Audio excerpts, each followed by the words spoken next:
Bonjour et bienvenue dans l'atelier du Papercraft. C'est une toute nouvelle chaîne dédiée exclusivement à cette activité. Vous pourrez notamment y retrouver des conseils, des tutos et des constructions comme celle-ci. Il s'agit du mage Absol, c'est un personnage fictif de l'univers de Tubonia. Tubonia est une BD créée par Absol Video, Antox Colaboy, Sir Gibbsy et mise en page par le Dessinator. Et le mage Absol est l'avatar de Absol Video. Et comme bon nombre de Papercraft, celui-ci a commencé par un modèle 3D et ce modèle a été créé de A à Z par Neodos. Un grand merci à toi Neodos, ça fait vraiment du super boulot. D'ailleurs n'hésitez pas à aller faire un tour dans la description, il y a plein de liens, notamment les liens vers le Twitter et la chaîne YouTube de Neodos. Donc allez le remercier, vraiment, pour son boulot, n'hésitez pas. Et avant d'entrer dans le vif du sujet, pour pouvoir passer du modèle 3D sur ordinateur à ce modèle physique présent, il faut passer par une étape qui s'appelle Pepakura. Ce programme permet succinctement d'éclater les polygones en 3D pour pouvoir les mettre en aplat 2D, puis les imprimer après via une imprimante classique. Et ça a pris à peu près une soixantaine de feuilles pour l'impression totale du Papercraft qui fait 70 cm. Une fois toutes les feuilles imprimées, la première chose que je fais, c'est de marquer les pliages. En effet, une fois que les pièces seront découpées, il faudra les plier pour redonner une forme 3D à l'objet. Et chose assez rare pour être notifié, j'ai décidé de commencer par les accessoires et ensuite de terminer par le personnage principal.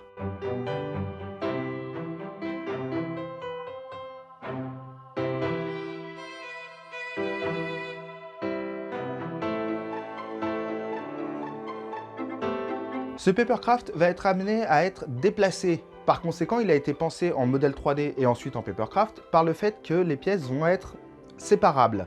La cape, la rate pixel, l'épée ainsi que le bâton sont toutes des pièces isolées, ainsi que le personnage principal bien entendu. Mais pour pouvoir déplacer l'épée, qui une fois dans la main est un peu compliqué à être retirée, puisque d'un côté il y a le pommeau et de l'autre côté il y a la garde, la technique a été de mettre des aimants dans la poignée et dans la garde. Collés avec de la colle à chaud, les deux aimants ainsi à l'intérieur du Papercraft sont invisibles et ça permet de pouvoir facilement aimanter ou désaimanter les deux pièces et ça donne comme si c'était collé.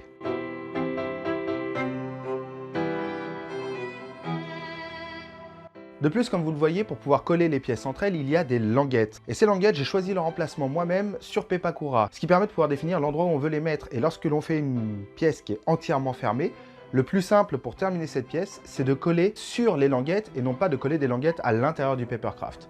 Pensez-y.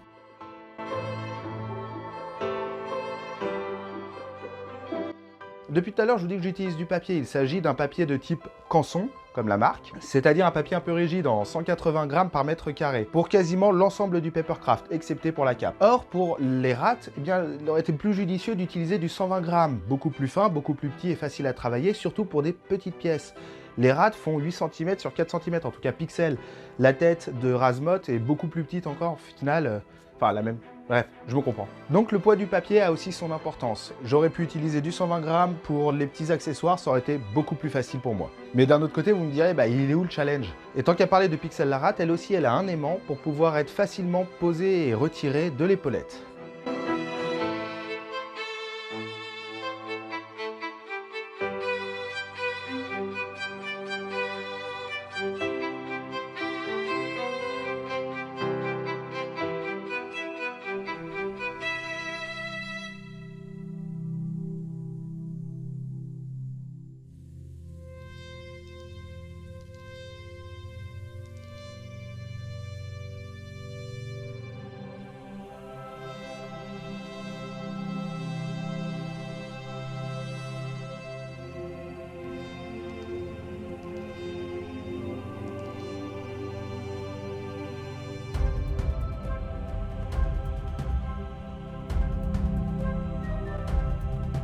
La chaînette qui permet de relier les deux côtés de l'épaulette, elle aussi est faite en Papercraft. Ce sont des petits morceaux de papier qui ont été imbriqués les uns dans les autres et tous indépendants les uns des autres. Je vous ferai une vidéo spéciale sur ce genre d'imbrication. Dernière petite astuce de cette vidéo, les lanières qui se trouvent au niveau de la ceinture sont deux textures qui sont collées l'une contre l'autre. Les feuilles en fait sont imprimées et collées verso contre verso. Seulement vous avez la tranche de la feuille qui elle va être blanche comparée au reste de la lanière qui est marron pour le coup. Et bien pour camoufler cette tranche blanche, le plus simple est d'utiliser un feutre de la couleur la plus proche de la texture qui se trouve juste à côté. Bon, en l'occurrence, moi c'était marron. Mais si jamais vous avez une texture rouge, bien utilisez un feutre rouge. bien entendu. Ce qui me permet de faire une transition toute trouvée pour la cape. Celle-ci a été faite de la même manière, avec des feuilles collées verso contre verso. L'intérieur de la cape est grise et l'extérieur est verte. Et pour économiser de l'encre, j'ai imprimé directement sur du papier coloré, ce qui fait que c'est teinté dans la masse et même coupé, la tranche garde la bonne couleur. Et ce sont donc l'intérieur qui a été fait et l'extérieur qui a été collé au fur et à mesure. Allez, à présent, je vous laisse profiter de la construction jusqu'à la fin et on se retrouve pour le débrief final.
Et nous y voilà, avec ce Papercraft de 70 cm. Il est énorme. Alors la taille, c'est moi qui l'ai décidé. C'est pas une obligation, je pouvais le faire plus petit, je pouvais le faire même plus grand. Je pouvais lui donner une dimension d'1,80 m si je voulais. Et ce Papercraft, il est super. Déjà au niveau de la construction, il est super cool à faire.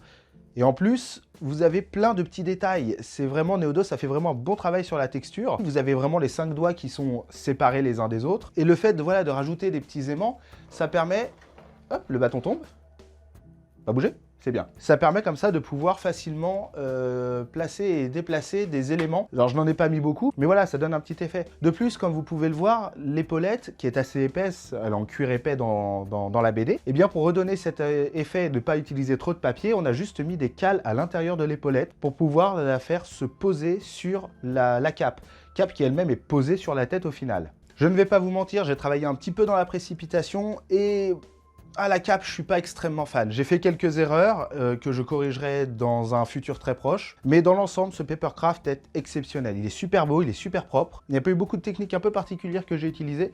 Mais sachez que je prévois dans des futures vidéos de faire des Papercraft plus petits, mais aussi un peu plus grands. Environ 1,30 m. Ça fait grand. Et pour ça, j'ai besoin de vous. C'est la première vidéo de cette chaîne. C'est la première fois que je testais un format comme cela. Et j'aimerais avoir votre retour. Qu'est-ce que vous avez apprécié? Qu'est-ce qui pour vous est améliorable? Toutes ces choses-là, n'hésitez pas à me le dire en commentaire. La critique est bonne à prendre du moment qu'elle est constructive, car vous aussi vous pouvez apporter votre pierre à l'édifice. Et très bientôt vous aurez des tas de petites vidéos qui vous expliqueront un petit peu tous les ensembles. Qu'est-ce que Pepakura? Pourquoi est-ce que je marque les pliages? Tout ça sera très vite expliqué, vous inquiétez pas. Voilà, c'était donc la première vidéo de cette chaîne. J'espère qu'elle vous a plu. Si c'est le cas, n'hésitez pas à vous abonner, à mettre un pouce en l'air, à me laisser un commentaire pour me dire combien vous m'aimez, parce que ça me fait toujours plaisir. Et sur ce, mesdames, mesdemoiselles, messieurs, je vous souhaite à tous de passer une bonne journée, une bonne soirée ou une bonne nuit, en fonction de l'heure à laquelle vous regardez cette vidéo. Ciao! Plus je le vois, plus je le trouve immense, ce Papercraft.